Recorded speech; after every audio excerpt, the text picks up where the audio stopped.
അടിമ പറഞ്ഞത്.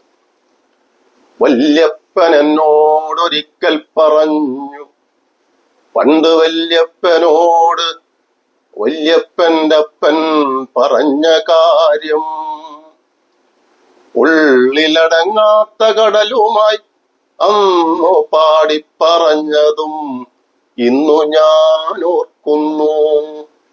അന്ന് പാടിപ്പറഞ്ഞതും ഇന്നു ഞാൻ ഓർക്കുന്നു. ഇടതു കൈയിൽ ജ്വലിക്കുന്ന പന്തവും വലതു കൈയിൽ ബലമുള്ള വടിയുമായി പുലരിക്കു മുമ്പേ ഇരുട്ടിന്റെ മറകേറി പാഞ്ഞുവരും തമ്പ്രാന്റെ പട്ടികൾ.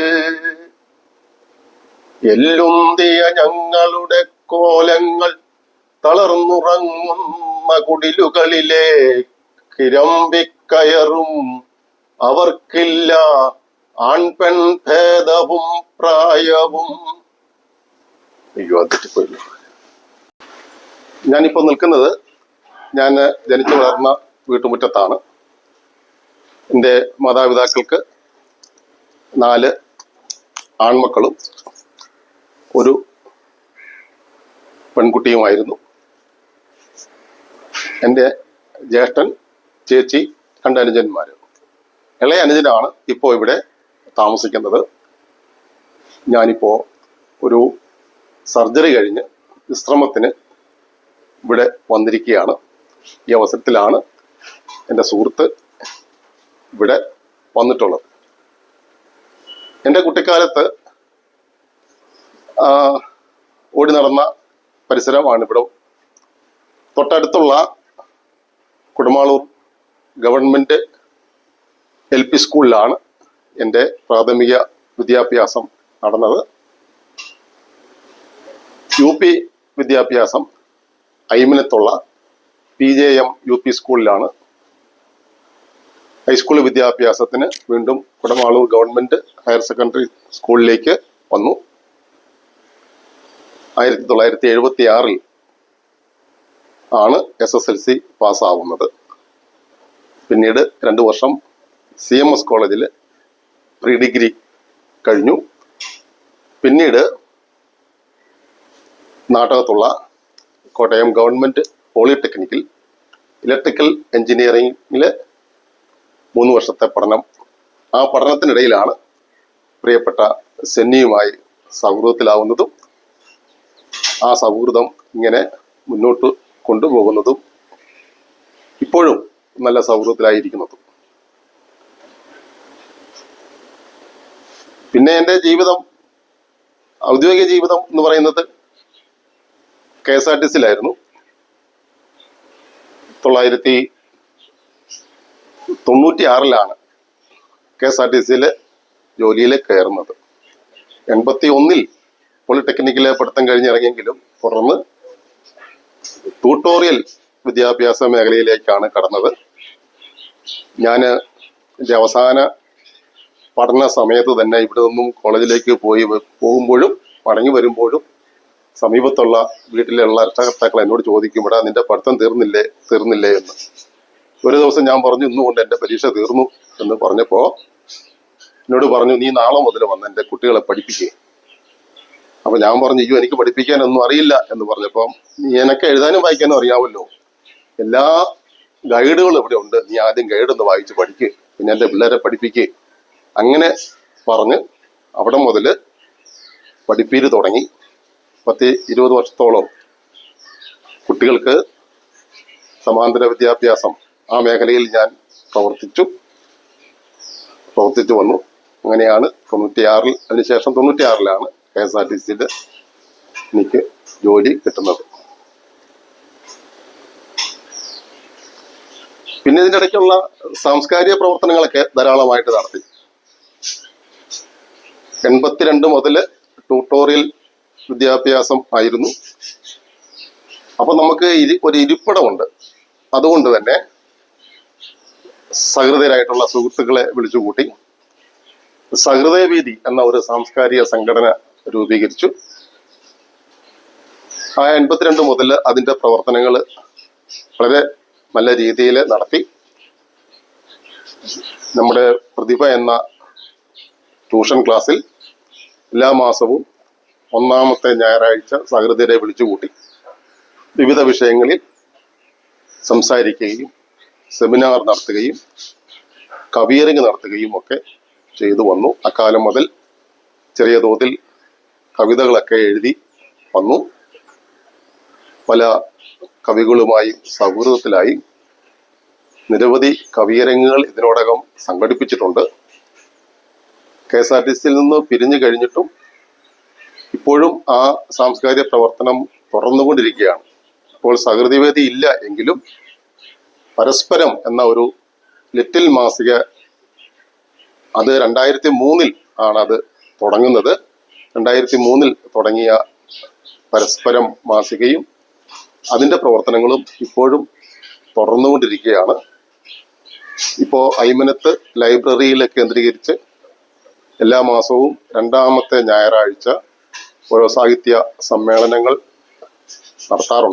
നടത്തി വരുന്നുണ്ട്. ഇതിന്റെ ഭാഗമായി നാളെ ഒക്ടോബർ 13-13 തീയതി അയ്മനത്ത് ലൈബ്രറിയിൽ കവിതയുടെ രാഷ്ട്രീയം എന്ന വിഷയത്തിൽ ഒരു സെമിനാറും തുടർന്ന് കവിയരങ്ങും നടത്തുന്നുണ്ട്. അപ്പോൾ ആ രംഗത്ത് ഇങ്ങനെ സജീവമായി നിൽക്കുകയാണ്. ഇതിനിടയ്ക്ക് 2 കവിതാ പുസ്തകങ്ങൾ പ്രസിദ്ധീകരിച്ചു. അടിമ പറഞ്ഞത് എന്ന പുസ്തകമാണ് ആദ്യം പ്രസിദ്ധീകരിച്ച പുസ്തകം. രണ്ടാമതൊരു കവിതാ സമാഹാരം വേരുകൾക്കിടയിലൂടെ എന്ന ഒരു കവിതാ സമാഹാരവും പ്രസിദ്ധീകരിച്ചു. പിന്നെ ഇതിനിടയ്ക്ക് കവിത വിട്ട് ഒരു ചരിത്ര വായനയിലേക്ക് മാറി. പോഞ്ഞിക്കര റാഫി, സബീന റാഫി ദമ്പതികൾ എഴുതിയ ശുക്രദശയുടെ ചരിത്രം എന്ന ഒരു പുസ്തകം വായിച്ചു കഴിഞ്ഞപ്പോഴാണ് കൂടുതൽ ചരിത്രത്തിലേക്ക് കടക്കണം, വായിക്കണം എന്ന് കരുതി തുടർന്ന് നിരവധിയായ പുസ്തകങ്ങൾ ശേഖരിക്കുകയും വായിക്കുകയും ചെയ്ത് അതിന്റെ ഫലമായിട്ട് ഒരു പുസ്തകം എഴുതി. ആദിഭാരതം ചില മുൻവിധികൾ എന്ന പേരിൽ ഒരു പുസ്തകം തയ്യാറാക്കി. ആ പുസ്തകം പ്രസിദ്ധീകരിച്ചത് സാഹിത്യ പ്രവർത്തക സഹകരണ സംഘമാണ്. NBSലൂടെ അത് വിറ്റ് 2 പതിപ്പുകൾ ഇപ്പോൾ അത് ഇറങ്ങിക്കഴിഞ്ഞു. 3ാമത്തെ പതിപ്പ് ഉടനെ ഇറങ്ങുമെന്ന് പ്രതീക്ഷിക്കുന്നു. പിന്നീടൊരു ചരിത്ര പുസ്തകം തന്നെ അരയാൽ ദൈവവും 7 ദൂതന്മാരും എന്ന പേരിൽ ഒരു ചരിത്ര പുസ്തകവും ഇതിനോടകം പ്രസിദ്ധീകരിച്ചിട്ടുണ്ട്. ഇങ്ങനെ 4 പുസ്തകങ്ങളാണ് പ്രസിദ്ധീകരിച്ചിട്ടുള്ളത്. പിന്നെ പരസ്പരം മാസികയുമായി ബന്ധപ്പെട്ട് പരസ്പരം വായനക്കൂട്ടത്തിലെ അംഗങ്ങളുടെ രചനകൾ ചേർത്ത് വെച്ചുകൊണ്ട് മാസികയുടെ വാർഷിക സമ്മേളനത്തോടനുബന്ധിച്ച് പുസ്തകങ്ങൾ പ്രസിദ്ധീകരിക്കും. അത്തരത്തില് 10-12 പുസ്തകങ്ങൾ പ്രസിദ്ധീകരിച്ചിട്ടുണ്ട്. ആദിഭാരതം ചില മുൻവിധികൾ എന്ന എൻ്റെ ആ പുസ്തകം ഇറങ്ങിക്കഴിഞ്ഞപ്പോൾ നല്ല സ്വീകരണമാണ് കിട്ടിയത്. വിവിധ സാഹിത്യ മാസികകളിൽ, ആഴ്ചപ്പതിപ്പുകളിൽ, ലിറ്റിൽ മാസികകളിലൊക്കെ ആ പുസ്തകത്തെക്കുറിച്ചുള്ള റിവ്യൂ വന്നു, ആസ്വാദനം വന്നു. അത്തരം ഒരു 10-18 ആസ്വാദനങ്ങളെ ചേർത്ത് വെച്ചുകൊണ്ട് ആദിഭാരതം എന്ന പേരിൽ മറ്റൊരു പുസ്തകം ഞാൻ പ്രസിദ്ധീകരിച്ചിട്ടുണ്ട്. പിന്നെ ഒന്ന് എടുത്തു പറയേണ്ട കാര്യം, അടിമ പറഞ്ഞത് എന്ന ഞാൻ എഴുതിയ എൻ്റെ കവിതാ സമാഹാരത്തിന് ഒരു പഠനം തയ്യാറാക്കിയിട്ടുണ്ട്. അത് മീനടം കാവ്യകലാ സാഹിത്യവേദിയുടെ സെക്രട്ടറിയായി പ്രവർത്തിക്കുന്ന ഡോക്ടർ ശ്രീവിദ്യ രാജീവാണ് ആ പുസ്തകം തയ്യാറാക്കിയിട്ടുള്ളത്. ആ കവിതാ സമാഹാരത്തിന് ഒരു പഠനം തയ്യാറാക്കിയിട്ടുണ്ട്. ഇത്രയൊക്കെയാണ് സാഹിത്യ രംഗത്ത് ഉള്ള എൻ്റെ ഇടപെടലുകൾ എന്ന് വേണമെങ്കിൽ പറയാം. പരസ്പരം എന്ന വായനക്കൂട്ടത്തിലെ കേരളത്തിലെ അങ്ങോളം ഇങ്ങോളം എല്ലാ ജില്ലകളിൽ നിന്നുമായി 1000-ഓളം അംഗങ്ങൾ ഇപ്പോൾ എന്നോടൊപ്പം ഉണ്ട്. അവര് നമ്മുടെ വാർഷിക സമ്മേളനങ്ങളിലും അവരുടെ പങ്കാളിത്തം ഉണ്ടാവാറുണ്ട്. ഇപ്പോൾ ഒരു 3-4 വർഷമായിട്ട് കോട്ടയത്ത് പബ്ലിക് ലൈബ്രറിയിൽ വെച്ചാണ് വാർഷിക സമ്മേളനങ്ങൾ ചേരുന്നത്. ഇനി 21ാമത് വാർഷിക സമ്മേളനത്തിനുള്ള തയ്യാറെടുപ്പിലാണ്. അതിന് മുന്നോടിയായിട്ട് ആദ്യം ചെയ്തിട്ടുള്ളത് കവിതാ മത്സരവും കഥാമത്സരവുമാണ്. അതിനുള്ള അറിയിപ്പ് ഇപ്പോൾ നമ്മുടെ സോഷ്യൽ മീഡിയ മാധ്യമങ്ങളിലൂടെയും പത്രങ്ങളിലൂടെയും ഒക്കെ കൊടുത്തിട്ടുണ്ട്. രചനകൾ വന്നുകൊണ്ടിരിക്കുന്നു. അതിന്റെ ഫലപ്രഖ്യാപനം ഡിസംബർ 20-നാണ്. അതോടൊപ്പം തന്നെ പുസ്തക പ്രകാശനങ്ങളും പുരസ്കാര സമർപ്പണവും ഒക്കെയായി വാർഷികം 2025 ജനുവരി 2-ാമത്തെ ശനിയാഴ്ച സെക്കൻഡ് സാറ്റർഡേ ആണ് നടത്തുന്നത്. അത് പതിവായി അങ്ങനെ നടത്തിക്കൊണ്ടിരിക്കുന്നു. തുടർന്നും അങ്ങനെ തന്നെ പോകണമെന്ന് ഉള്ള ആഗ്രഹത്തിൽ തുടർന്നുകൊണ്ടേയിരിക്കുന്നു. പ്രിയപ്പെട്ട സെന്നി പോത്തന്റെ ഈ സന്ദർശനം എന്നെ വളരെ സന്തോഷിപ്പിച്ചിട്ടുണ്ട്. ഇനി എന്താണ് പറയേണ്ടത് എന്നിങ്ങനെ ആലോചിക്കുകയാണ്. ഔസേപ്പിന്റെ ജീവചരിത്രം ഹ്രസ്വമായിട്ടാണ് പറഞ്ഞത്. എനിക്ക് കുറച്ചുകൂടെ പ്രൈമറി വിദ്യാഭ്യാസവും ഈ സാഹിത്യത്തിലോട്ടുള്ള വരവിനെ പറ്റി ഒന്നുകൂടെ ഇമ്പോർട്ടൻസ് ആയിട്ട് പറഞ്ഞാൽ കൊള്ളാം. പഠിപ്പിച്ച സാറുമാര് ആരാണ് കൂടുതൽ പ്രചോദനം നൽകിയത്? സാഹിത്യ രംഗത്ത് പറഞ്ഞു കഴിഞ്ഞാല് 10ാം ക്ലാസ്സിൽ പഠിക്കുമ്പോൾ ഒരു നാരായൺ സാർ ഉണ്ടായിരുന്നു. നാരായൺ സാറ് നല്ല ഈണത്തിലെ കവിതകൾ ചൊല്ലുകയും പാഠപുസ്തകത്തിലെ കവിതകളൊക്കെ നല്ല ഈണത്തിൽ ചൊല്ലിയാണ് നമ്മളെ പഠിപ്പിക്കുക. അതൊക്കെ എനിക്ക് വളരെ സ്വാധീനിച്ചിട്ടുണ്ട്. പിന്നെ അദ്ദേഹം കവിതകളെ ഇങ്ങനെ വ്യാഖ്യാനിച്ചുകൊണ്ട് ഇങ്ങനെ ഓരോന്നും പറയും. ഈ പൂക്കളെ ചിത്രശലഭങ്ങളായിട്ട് കാണുന്നു. അങ്ങനെ കാണാനുള്ള ഈ കഴിവ് അത് ഈ കവികൾക്കാണ്. ഇങ്ങനെ ഭാവനയിലൂടെ മറ്റൊന്ന് തലത്തിലേക്ക് പോകാനൊക്കെ കഴിയുന്നത് എന്ന് പറഞ്ഞ കവികളെ അങ്ങനെ ഒത്തിരി ഉയർത്തി പറഞ്ഞുകൊണ്ടുള്ള ഒരു മിക്കവാറും ക്ലാസ്സുകളിലൊക്കെ അങ്ങനെ അദ്ദേഹം സംസാരിക്കും. കവിതകളെ നല്ല രീതിയിൽ ക്ലാസ്സിൽ അവതരിപ്പിക്കും. അപ്പൊ അത് കൂടുതൽ കവിത വായിക്കാനുള്ള ഒരു പ്രചോദനം എനിക്ക് തന്നിട്ടുണ്ട്.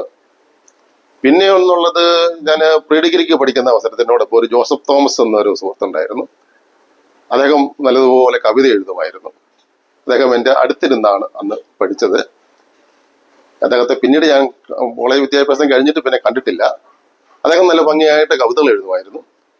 അപ്പൊ എനിക്കും അതുപോലെ കവിതകൾ എഴുതണം എന്നുള്ള ഒരു ആഗ്രഹം തോന്നുകയും ഞാനും പിന്നെ കവിതയ്ക്ക് വേണ്ടി ഇങ്ങനെ ശ്രമിച്ചുകൊണ്ട് ഇങ്ങനെ കവിത എഴുത്ത് ഇങ്ങനെ പരിശ്രമിച്ച് നടത്തിക്കൊണ്ടേയിരുന്നു. അക്കാലത്തൊന്നും എഴുതുന്നതൊന്നും കവിത ആയിരുന്നില്ല. ഞാനത് പലരെയും കാണിച്ചപ്പോഴും പറഞ്ഞത് ഇതൊന്നും കവിതയല്ല എന്നൊക്കെ പറയുമായിരുന്നു. പിന്നീട് പോളിടെക്നിക്കിൽ പഠിക്കുന്ന സന്ദർഭത്തിലാണ് പോളിടെക്നിക്ക് ഞങ്ങളുടെ ഒരു കോളേജ് മാഗസിൻ എഡിറ്റർ ആയിട്ടുള്ള ഒരു സുരേഷ് ബാബു ഉണ്ടായിരുന്നു. സുരേഷ് ബാബുവിന് ഓർമ്മയുണ്ടല്ലോ. സുരേഷ് ബാബുവാണ് എൻ്റെ കവിതകൾക്കൊരു പുതിയൊരു ഒരു ഒരു ഒരു എനിക്കൊരു ശുഭോദേശമൊക്കെ തരികയും അങ്ങനെയൊക്കെ തരികയൊക്കെ ചെയ്തത്. അക്കാലത്ത് ഞാൻ അതുവരെ എഴുതിയിരുന്ന കവിതകളെല്ലാം കൂടെ ഒരു എഴുതി എനിക്കൊരു ഒരുമാതിരിയൊക്കെ വൃത്തിയായിട്ട് എഴുതാൻ കഴിയും. അതുകൊണ്ട് അങ്ങനെ ഹാൻഡ് റൈറ്റിങ് കയ്യെഴുത്തായിട്ട് ഒരു കവിതാ സമാഹാരം ഇങ്ങനെ പ്രസിദ്ധീകരിച്ചു. അന്ന് അതിന് അവതാരി എഴുതി തന്നതും സുരേഷ് ബാബുവാണ്. അവതാരിയൊക്കെ എഴുതി ഒരു പുസ്തകം പ്രസിദ്ധീകരിക്കുന്ന എല്ലാ ചുറ്റുവട്ടങ്ങളോട് കൂടി തന്നെ അങ്ങനെ ഒരു പുസ്തകം എഴുതി, കവിതകളൊക്കെ അങ്ങനെ എഴുതി. പിന്നെ അന്ന് പഠിക്കുന്ന സമയത്ത് തന്നെ ആണ് നാട്ടകം കോളേജ്, തൊട്ടടുത്തുള്ള നാട്ടകം ഗവൺമെന്റ് കോളേജിൽ കടമനിട്ട കവിത ചൊല്ലാൻ വരുന്നത്. അപ്പൊ അതൊക്കെ ആ കവിത ചൊല്ലൽ പോയി കേട്ടതും അദ്ദേഹം വളരെ ഗംഭീരമായ സ്വരത്തിൽ കവിതകൾ ചൊല്ലിയിടുന്നതും കേട്ടും ആ രീതിയിലൊക്കെ തന്നെ കവിത ചൊല്ലാൻ പിന്നെ ശ്രമിക്കുകയും ഒക്കെ ചെയ്ത് കവിതയിലേക്ക് അങ്ങനെ കടന്നു വരികയാണ് ചെയ്തത്. അങ്ങനെ വരുന്ന ഒരു ഘട്ടത്തിലാണ് പാലായിലുള്ള ഒരു സഹൃദയ സമിതി എന്ന ഒരു സംഘടനയുടെ കവിതാ മത്സരം എന്ന് പറഞ്ഞൊരു പത്രത്തിൽ പരസ്യം കാണുന്നത്. ഞാൻ അക്കാലത്ത് ഒരു കവിത എഴുതി ആ സഹൃദയ വേദിയുടെ മത്സരത്തിലേക്ക് അയച്ചു. ആ മത്സരത്തിൽ 1ാം സമ്മാനം കിട്ടിയ കവിയെ ഞാൻ ഇന്ന് ഓർക്കുന്നില്ല. 2ാം സ്ഥാനം കിട്ടിയ കവി ചേരാവള്ളി ശശിയായിരുന്നു.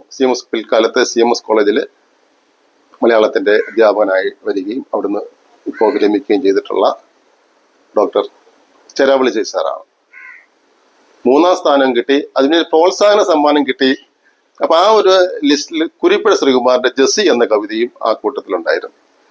അപ്പോൾ അവര് സഹൃദയ സമിതി അതിന്റെ വാർഷിക സൊവനീർ പ്രിന്റ് ചെയ്യുകയും അതിന്റെ ഒരു കോപ്പി മത്സരത്തിൽ പങ്കെടുത്ത എല്ലാവർക്കും അയച്ചു കൊടുത്ത് കാണണം. അങ്ങനെയാണ് എനിക്കും ഒരു കോപ്പി കിട്ടുകയും അങ്ങനെ കുരിപ്പുഴ ശ്രീകുമാറിന്റെ ജെസ്സി എന്ന കവിത, അതിൽ നിന്നാണ് ഞാൻ ആദ്യം വായിക്കുന്നത്.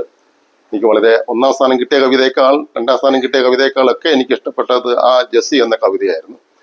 ആ കവിത ഏറെ വായിക്കുകയും അതിങ്ങനെ കാണാപ്പാഠം പഠിച്ചു തന്നെ നടന്ന ഒരു വ്യക്തിയാണ് ഞാൻ. അങ്ങനെ കവിതയിലേക്ക് അങ്ങ് ആകുകയാണ് ചെയ്തത്.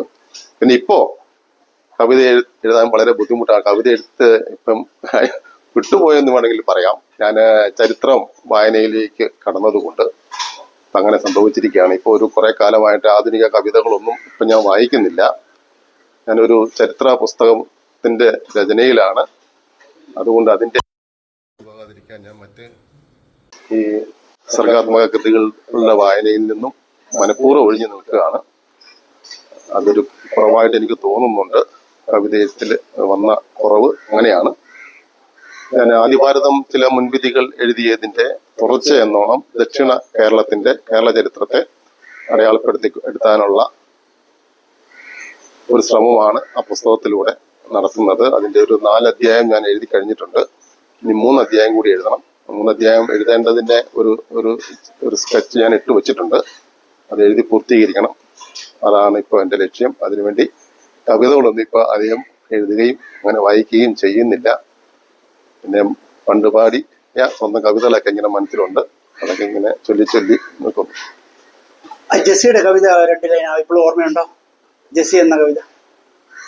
ജെസ്സി നിനക്കെന്തു തോന്നി പെത്തടിൻ തുന്നിയ മാന്ത്രികപ്പട്ടിൽ നാം സ്വപ്നശൈലങ്ങളിൽ ചെന്നു ചുംബിക്കവേ, ലോത്തിന്റെ പെൺമക്കളച്ഛനെ പ്രാപിച്ച വാർത്തയിൽ കൗമാരഭാരം നടുങ്ങവേ, കുംഭസാരക്കൂട്ടിൽ മൊഴിമുട്ടി നിൽക്കവേ. രണ്ടു വരികൾ. അമ്മേ കൺകളിൽ കത്തുന്ന തീക്കടലോടെ പുളഞ്ഞു നീയൻ പിറവിക്കു വേണ്ടി, ഇന്നും തോരാത്ത കൺകളാൽ ഉരുകിയൊലിക്കുന്നുവോ എന്റെ ക്രൂരമാം ചെയ്തികളൊക്കെ, എന്റെ ക്രൂരമാം ഭാഷകൾ കേൾക്കേ.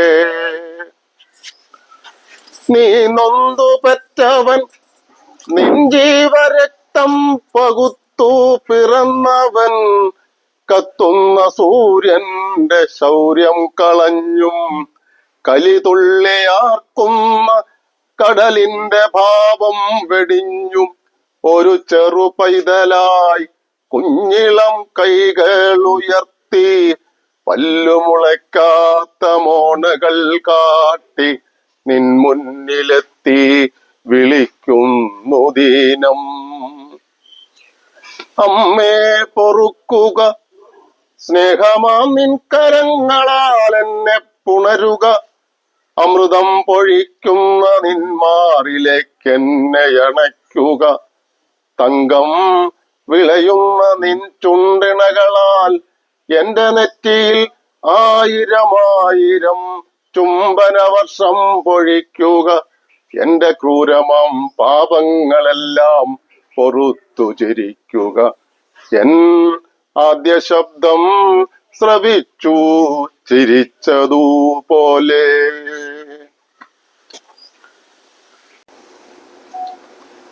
ഞാൻ നേരത്തെ പറഞ്ഞ കേരളത്തെ കുറിച്ചുള്ള എന്റെ പഠനം, അതിന്റെ കയ്യെഴുത്ത് കോപ്പിയാണ് എന്റെ കൈവശം ഇരിക്കുന്നത്. അത് കേരളം എന്നൊരു അധ്യായമുണ്ട്. 2ാം അധ്യായം പഴന്തമിഴ് പാട്ടുകൾ.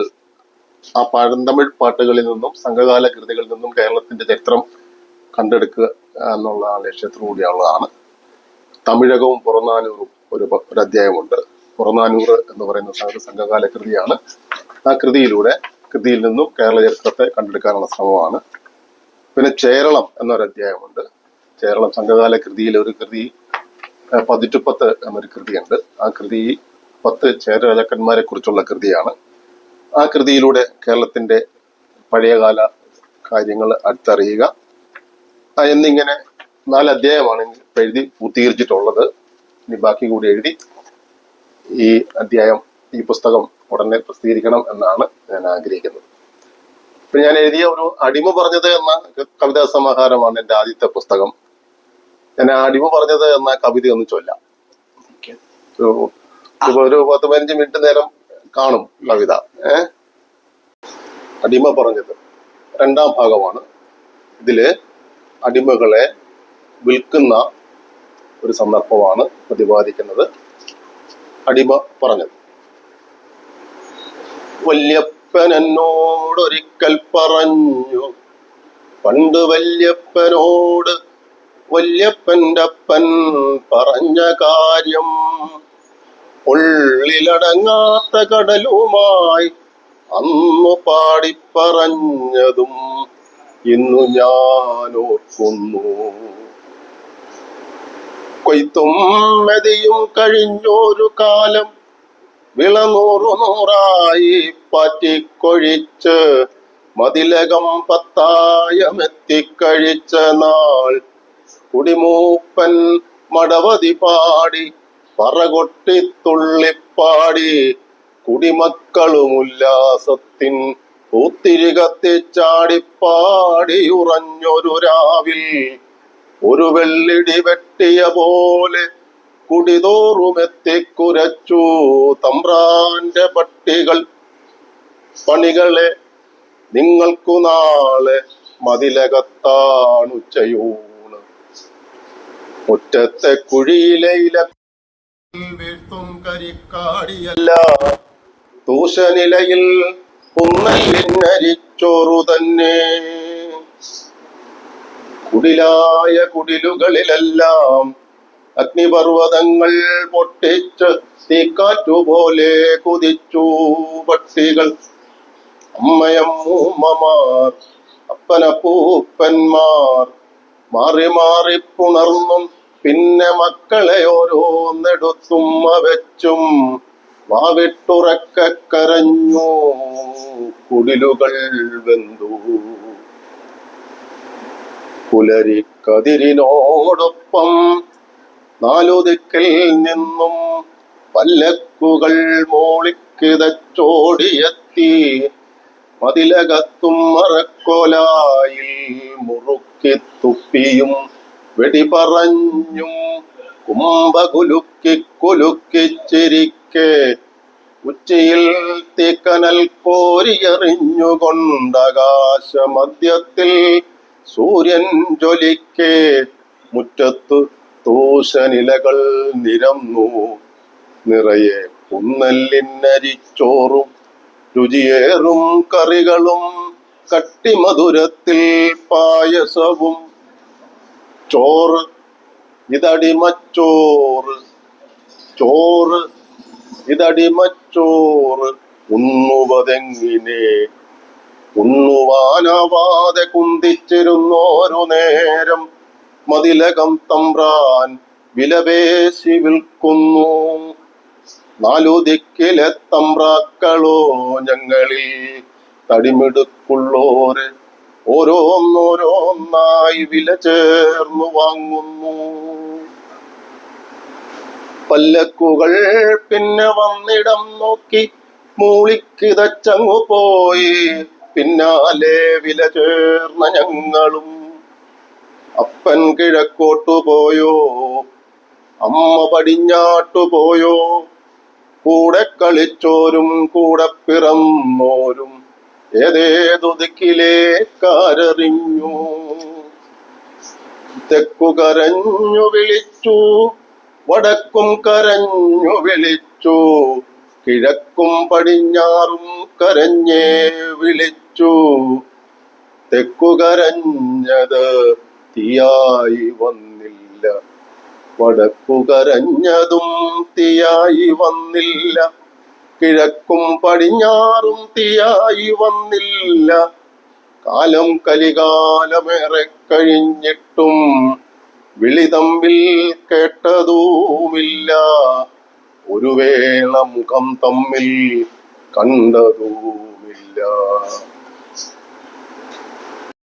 അടിമ പറഞ്ഞത് കവിതയിലെ 3ാമത്തെ ഭാഗമാണ്. വല്യപ്പൻ എന്നോടൊരിക്കൽ പറഞ്ഞു, പണ്ട് വല്യപ്പനോട് വല്യപ്പൻ്റെ അപ്പൻ പറഞ്ഞ കാര്യം ഉള്ളിലടങ്ങാത്ത കടലുമായി അന്നു പാടിപ്പറഞ്ഞതും ഇന്നു ഞാൻ ഓർക്കുന്നു. തെക്കുള്ളൊരു കോയിക്കൽ തമ്പ്രാന്റെ അടിമയായി, അടിമയ്ക്കു മകനായി, പണിയിൽ മെടുക്കനായി, കരിവീട്ടിക്കാതലായി അങ്ങനെ ഞാനോ വളർന്ന കാലം.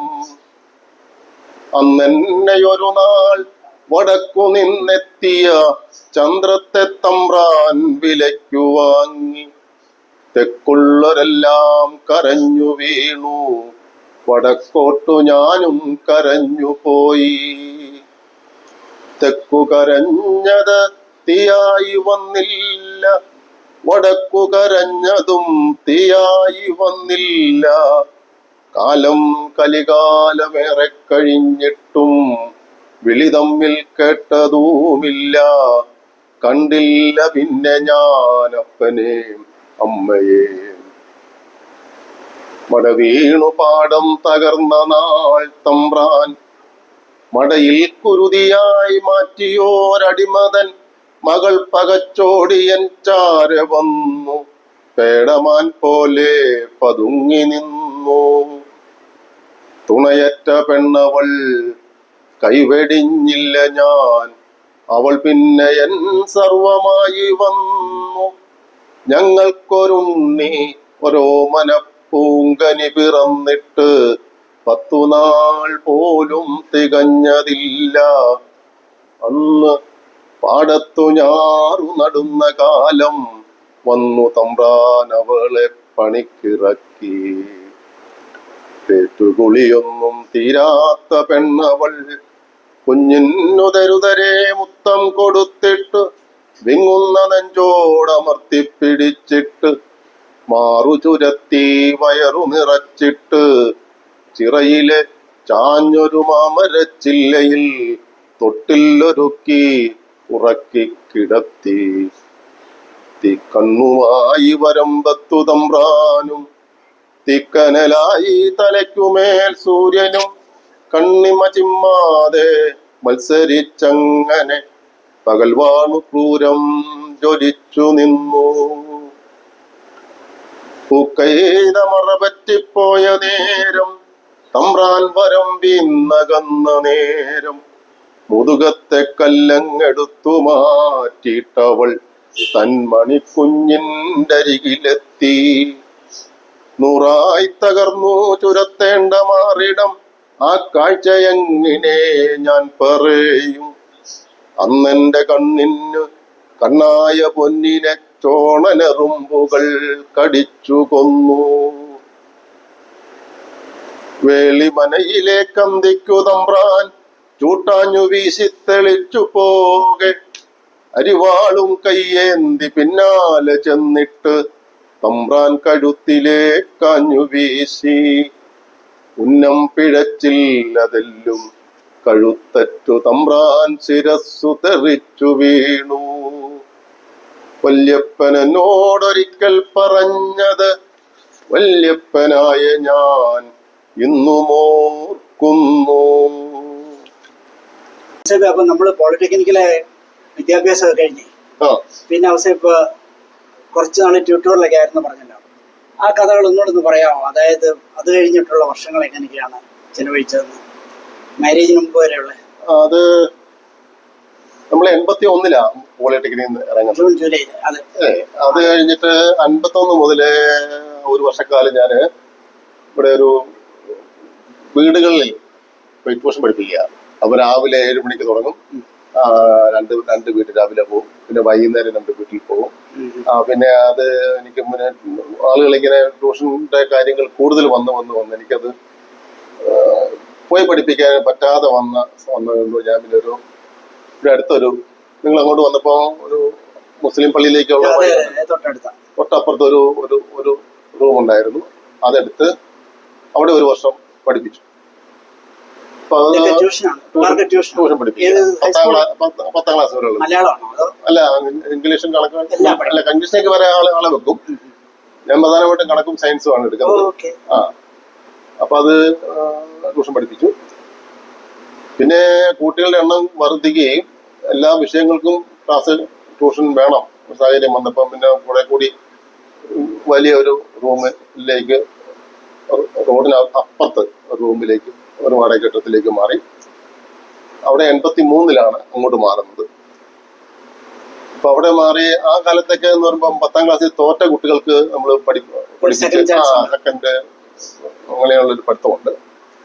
അപ്പൊ അങ്ങനെയുള്ള ഒരു ക്ലാസ്, അത് റെഗുലർ ക്ലാസ് ആയിട്ട് പോകണം. രാവിലെ 10 മണി മുതൽ സ്കൂൾ ടൈം പോലെ 4 മണി വരെയുള്ള ക്ലാസ്. അപ്പൊ എന്നോടൊപ്പം തന്നെ 4-5 അധ്യാപകരുണ്ട്. അപ്പൊ അങ്ങനെ ഒരു പ്രതിഭ സ്റ്റുഡൻറ് സെന്റർ അതിന്റെ പ്രവർത്തനം മുന്നോട്ട് നല്ല രീതിയിൽ തന്നെ ഓരോ വർഷം ചെല്ലുന്തോറും അത് വളർന്നു വരികയും നല്ല രീതിയിൽ ഈ പ്രദേശത്തുള്ള ഒട്ടുമുക്കാലും കുട്ടികളെ ഞാൻ പഠിപ്പിച്ചതാണ്. അപ്പൊ അങ്ങനെ പഠിപ്പിക്കാനും എന്നോടൊപ്പം 4-5 പേരും ഉണ്ടായിരുന്നു. അധ്യാപകരായിട്ട് ചേർന്ന് പഠിപ്പിച്ചു. അങ്ങനെ ട്യൂഷൻ പഠിപ്പിച്ചുകൊണ്ടിരിക്കുന്ന ഘട്ടത്തിലാണ് 94-ലാണ് ഞാൻ വിവാഹിതനാകുന്നത്. 94 വിവാഹം കഴിച്ചു. വിവാഹം കഴിച്ച് 2 വർഷം കഴിഞ്ഞപ്പോഴാണ് പിന്നെ 96-ലാണ് KSRTC ജോലി കിട്ടുന്നത്. KSRTC ജോലി കിട്ടിയെങ്കിലും അത് തിരുവനന്തപുരത്താണ് ജോലി. ആദ്യത്തെ പോസ്റ്റ്. അപ്പൊ അത് അന്നത്തെ ശമ്പളം എന്ന് പറയുന്നത് എനിക്ക് അവിടെ താമസിക്കാനുള്ള ഇല്ലാത്ത ഒരു സാഹചര്യമാണ്. അപ്പൊ എനിക്ക് ഇവിടെ ട്യൂഷൻ പഠിപ്പിച്ച് ട്യൂട്ടോറിയൽ പഠിപ്പിച്ച് നടന്ന സമയത്ത് കിട്ടുന്നതിന്റെ പകുതി പോലും എനിക്ക് KSRTC കിട്ടുന്നില്ല. അതുകൊണ്ട് ഞാൻ പിന്നെ ജോലിക്ക് പോകാതിരുന്ന 3-4 മാസത്തോളം ഞാൻ ജോലിക്ക് പോയില്ല. ഞാൻ ജോലിക്ക് പോകുന്നില്ല, എനിക്ക് ജോലി വേണ്ട, ഞാൻ ട്യൂഷൻ പഠിപ്പിച്ച് തന്നെ ചെയ്യുന്നു. ഇപ്പോഴാണ് KSRTC-യിലുള്ള മറ്റൊരു ഉദ്യോഗസ്ഥൻ അഴിമതി താമസിക്കുന്നുണ്ട്.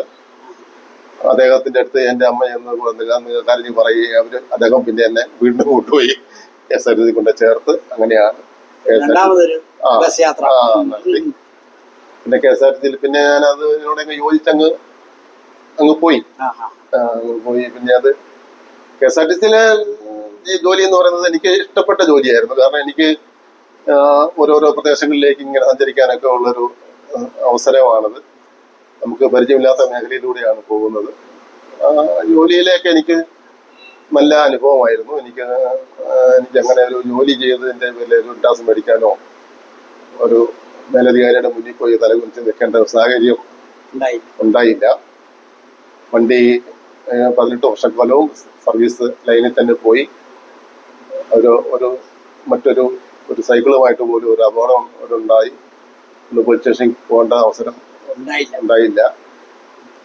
അതൊക്കെ ഒരു ഭാഗ്യമായിട്ട് ഞാൻ കരുതുകയാണ്. ഏറ്റവും കൂടുതൽ യാത്ര ചെയ്ത ബസ് ഏതായിരുന്നു? ഏത് ബസ്സിലാണ് ഏറ്റവും ദൂരം യാത്ര ചെയ്തത്? ഏറ്റവും കൂടുതൽ ഞാൻ എന്ന് പറയുമ്പോൾ ഞാനൊരു കോട്ടയത്ത് നിന്ന് ബാംഗ്ലൂരിലേക്ക് ഒരു വർഷത്തോളം ബാംഗ്ലൂർ സർവീസ് തന്നെയാണ്. ഒരു വർഷം.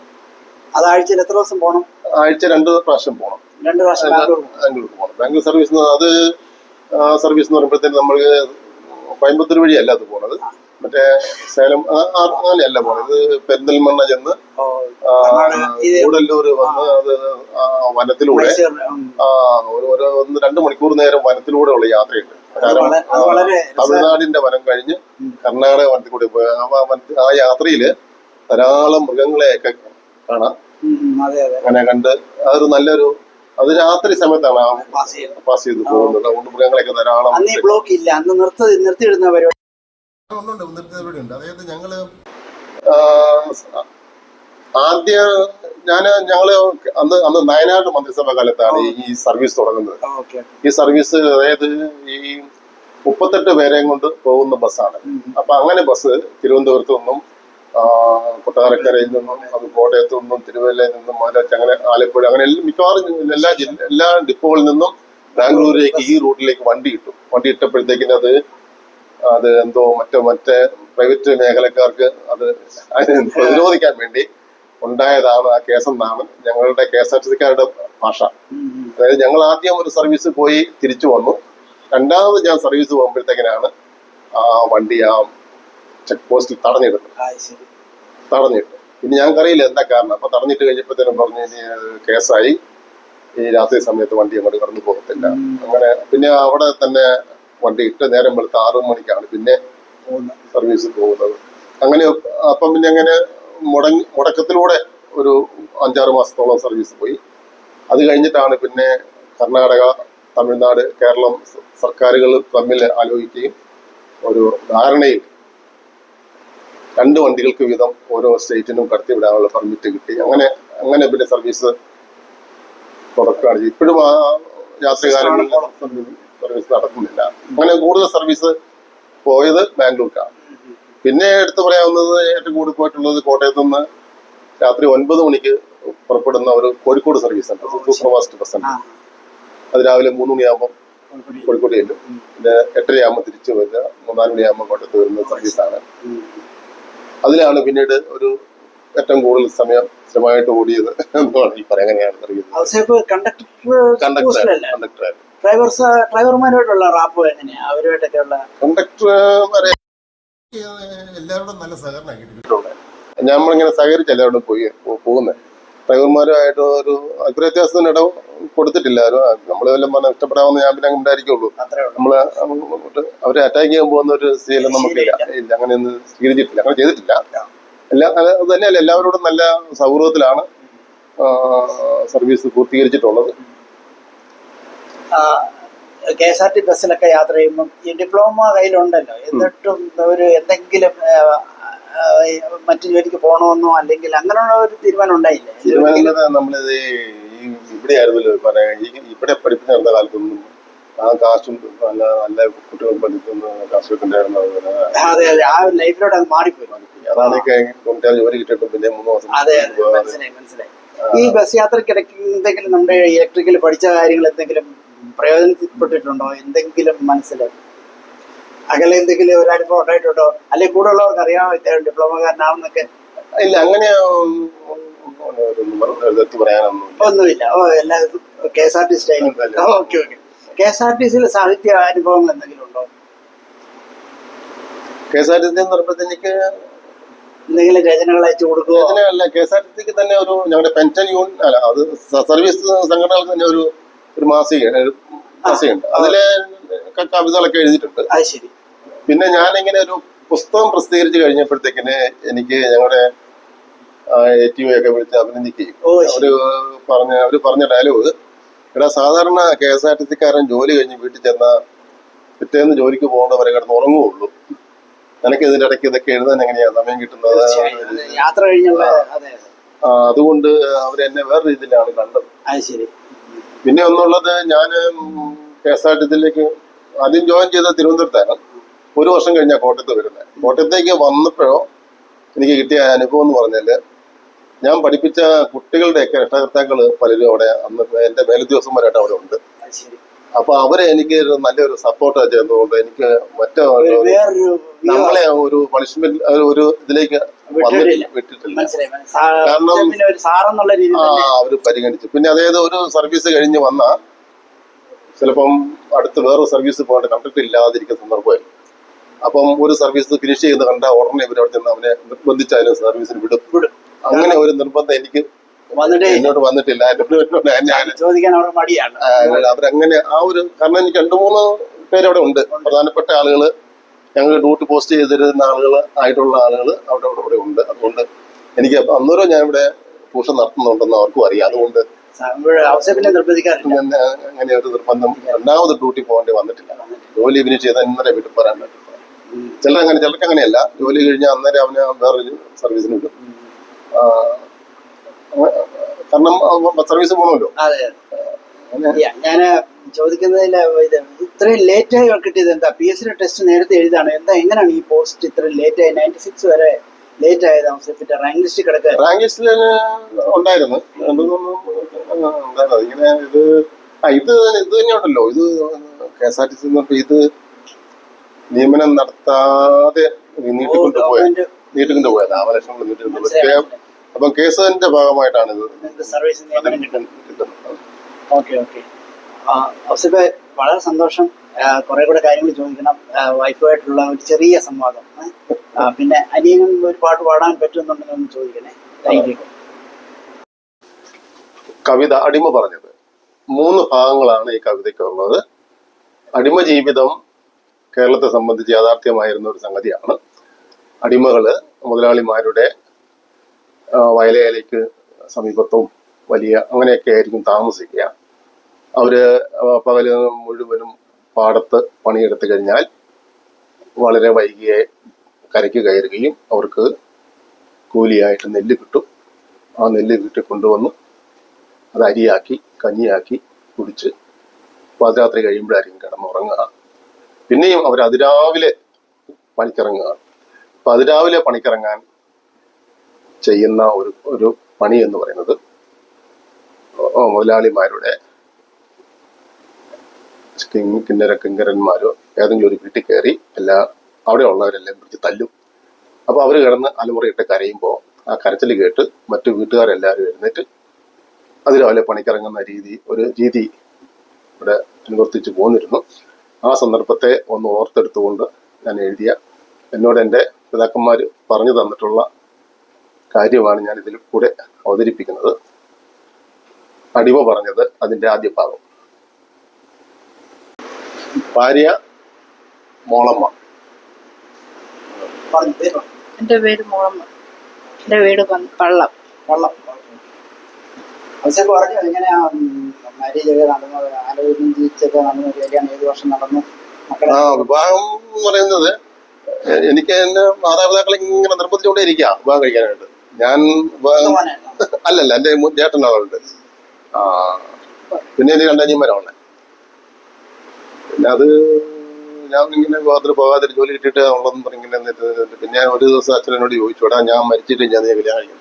അന്നാ കാര്യം ചെയ്യുക, അച്ഛൻ പോയി കണ്ട് കല്യാണം നടത്തിക്കളാൻ പറഞ്ഞു. അച്ഛൻ ആദ്യം പോയി അവിടെ പോയി കണ്ടു. പിന്നെ ഞാനും പോയി കണ്ടു, കല്യാണം കഴിച്ചു. സ്കൂളിലൊക്കെ പോയത് എവിടെയായിരുന്നു? അവസരത്തിന് വെള്ളമായിട്ട് വേറെ എന്താണോ നേരത്തെ അറിയായിരുന്നു? വെള്ളമായിട്ടൊക്കെ വെള്ളം സ്ഥലമൊക്കെ അറിയാം. പക്ഷെ അതെ വിവാഹത്തിന് ഞാൻ പെണ്ണുകാണാൻ ചെല്ലുമ്പോഴാണ് ആദ്യം കാണുന്നത്. അടുത്താണെങ്കിലും മോളമ്മ പറഞ്ഞു മക്കളുടെ കാര്യമൊക്കെ പറഞ്ഞു. അവരെന്ത് ചെയ്യുന്നു? കഴിഞ്ഞിട്ട് ഒരു കമ്പനി കയറി കുറച്ച് ഇളയാള് കഴിഞ്ഞിട്ടേ ഇല്ലേ? എന്തെങ്കിലും പറയാനുണ്ടോ കൂടുതലായിട്ട്? അസറ്റിന്റെ KSRTC ജീവിതമോ പാട്ട് രചനയെ പറ്റിയൊക്കെ അപ്ലൈ ചെയ്യുന്ന പറയുന്നതൊക്കെ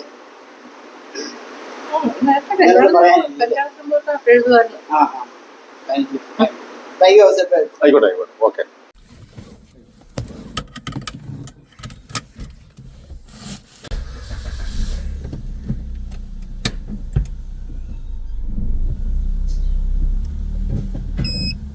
ശരി.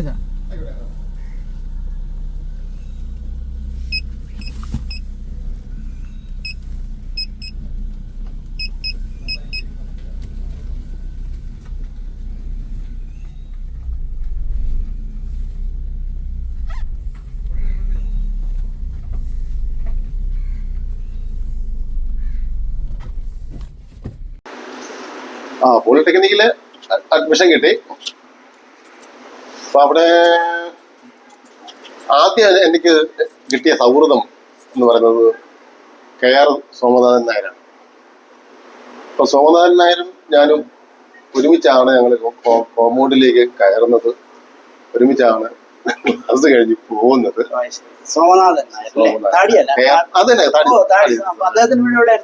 അതിന്റെ വീട് പേരൂരാണ്. ഞങ്ങള് ടൗണിൽ തന്നെ ഒരുമിച്ച് വന്നിട്ട് കോട്ടയത്ത് നിന്ന് ഒരുമിച്ചായിരിക്കും പോളിടെക്നിക് വരിക. അപ്പൊ 3 വർഷക്കാലവും ഞങ്ങൾ ഒരുമിച്ചായിരുന്നു. അടുത്തടുത്തായിരുന്നു.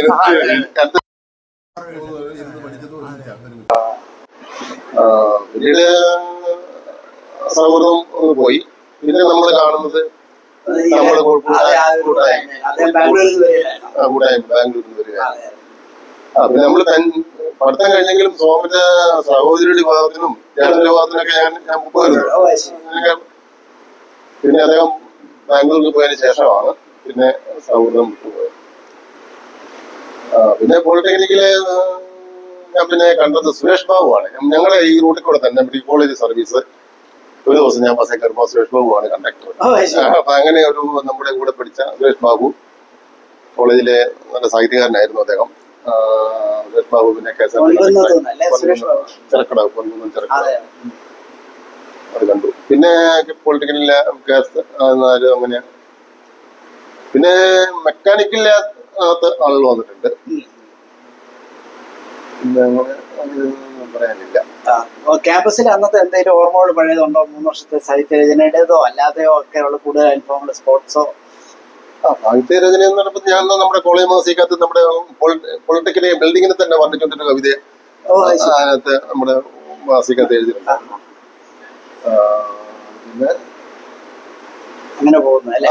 അങ്ങനെ 3 വർഷങ്ങൾ പോയി. 3 വർഷം നല്ല തന്നെ അങ്ങ് പോയി. സെൽവിനൊക്കെ ഉണ്ടായിരുന്നല്ലോ, അന്നത്തെ സാർമാരെ വല്ല എന്തെങ്കിലും സ്പെഷ്യൽ ആയിട്ടോ സ്പെസിഫിക് ആയിട്ട് ഓർമ്മയുണ്ടോ? പിന്നീട് നമ്മുടെ ഗണപതി ഗണപതി നമ്മുടെ പ്രിൻസിപ്പാൽ, പിന്നെ ഹരിദാസ് സാർ അല്ലേ, മെക്കാനിക്കൽ ഡ്രോയിങ് ഒക്കെ പഠിപ്പിച്ച സാറ്,